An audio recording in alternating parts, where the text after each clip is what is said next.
वहीं बिहार का रुख कर लेते हैं, जहां पशुपति पारस का मोदी कैबिनेट से इस्तीफा हो गया है और उन्होंने बाकायदा प्रेस कॉन्फ्रेंस की और साथ ही कहा कि किस तरह से मेरे साथ नाइंसाफी हुई है। उन्होंने कहा कि मैंने अपना इस्तीफा भेज दिया है, मैं वफादारी से एनडीए में रहा और एनडीए की सीट शेयरिंग से नाराज हैं पशुपति और उसके चलते ही आज ये इस्तीफा, क्योंकि कल ही बिहार में सीट शेयरिंग का फॉर्मूला सामने आया था और आज उन्होंने बाकायदा ये पत्र लिखा है और इस्तीफा भेजा है। तो कैबिनेट मंत्री पद से उन्होंने इस्तीफा दे दिया है। जो एनडीए में सीट शेयरिंग हुआ है बिहार में, उसमें पशुपति पारस के हाथ एक भी सीट नहीं आई है और आपको ये इस्तीफे की कॉपी हम दिखा रहे हैं, जिसमें वो साफ तौर पर लिख रहे हैं कि किस तरह से कुछ अस्वीकार्य कारणों की वजह से मंत्रिपरिषद से वो इस्तीफा दे रहे हैं और इस बात का जिक्र उन्होंने सीधे तौर पर प्रेस कॉन्फ्रेंस में भी किया। मैंने बहुत ईमानदारी, बहुत लगन से, वफादारी से मैंने एनडीए की सेवा की। आज भी मैं माननीय प्रधानमंत्री जी का शुक्रगुजार हूँ और मैं आज भी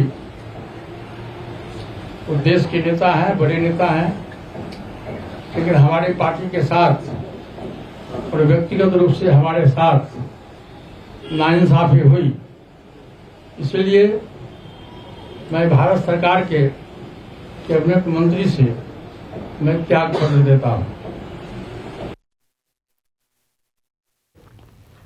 उधर बीजेपी का रिएक्शन भी आया है पशुपति पारस के इस्तीफे को लेकर। बीजेपी की तरफ से कहा गया कि नए लोगों को मौका मिलना चाहिए, नए लोगों को आशीर्वाद देना चाहिए। पीएम मोदी सबका सम्मान करते हैं। आरजेडी नेता मृत्युंजय तिवारी, उन्होंने भी पशुपति पारस के इस्तीफे को लेकर कहा कि बीजेपी ने पहले चिराग की पार्टी को तोड़ा, फिर बीजेपी ने चाचा को सड़क पर छोड़ा। ये रिएक्शन प्रतिक्रिया आई है आरजेडी की तरफ से। किस तरह से तंज कस रहे हैं मृत्युंजय तिवारी कि किस तरह से पहले चिराग पासवान की पार्टी को तोड़ा और अब चाचा को सड़क पर छोड़ दिया। देश के प्रधानमंत्री माननीय नरेंद्र मोदी जी ने पशुपति बाबू को कितना सम्मान दिया है। लंबे समय तक कैबिनेट में मिनिस्टर रहे हैं और जब उन्हीं के भतीजे का, जिसका हक भी बनता था, उनके पिताजी के जाने के बाद उत्तराधिकारी थे, उनको छोड़ के इनको सम्मान मिलते रहा और उसके बाद जब उसको नए लोगों को अवसर मिल रहा है तो इनको आशीर्वाद देना चाहिए और मिल करके आगे बढ़ाना चाहिए और इनका भी सम्मान होगा।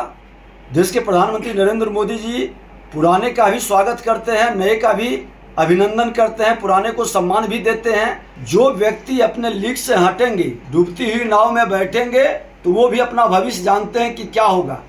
और युग बदलता है, जनरेशन बदलती है, तो लोगों को उसके साथ एडजस्ट भी करना चाहिए। बीजेपी का ये चरित्र रहा है, मतलब निकल गया तो पहचानते नहीं। पशुपति पारस जी के साथ उन्होंने वही किया जो इसके पहले भी सहयोगियों के साथ किया है। श्री चिराग पासवान जी की पार्टी को पहले तोड़ा, अब चिराग पासवान जी को वो अपने साथ लाए और चाचा जी को सड़क पर छोड़ दिया।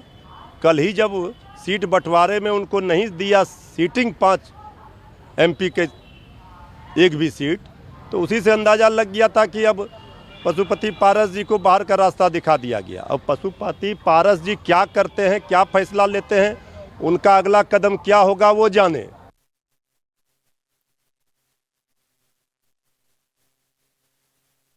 मेरे सहयोगी सौरभ हमारे साथ सीधा जुड़ रहे हैं पटना से। सौरभ, अब पशुपति पारस को लेकर जिस तरह से राजनीति यहाँ बिहार में जो राजनीतिक हलचल बढ़ रही है, उसको लेकर अब क्या दिख रहा है? क्या रास्ता अब अगला होगा पशुपति पारस का? क्योंकि तेज प्रताप तो अपनी पार्टी में आने का ऑफर भी दे चुके हैं।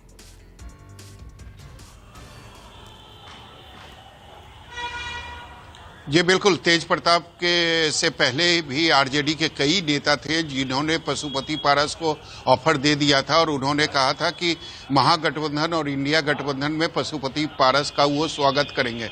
निश्चित तौर पर कल जिस तरीके से प्रेस कॉन्फ्रेंस हुआ था और एनडीए में सीटों का बंटवारा हुआ था, उसी समय यह तय हो गया था कि पशुपति पारस जो है वो कैबिनेट का हिस्सा नहीं रहेंगे और आज उन्होंने कैबिनेट से इस्तीफा भी दे दिया। और ये भी तय माना जा रहा है कि आज से कल तक जब वो अपने नेताओं से बैठक करेंगे, नेताओं के साथ बैठेंगे, चर्चा करेंगे और उसके बाद निश्चित तौर पर वो एनडीए गठबंधन छोड़ने का भी फैसला ले सकते हैं। इसकी भी रणनीति बनाई जा रही है।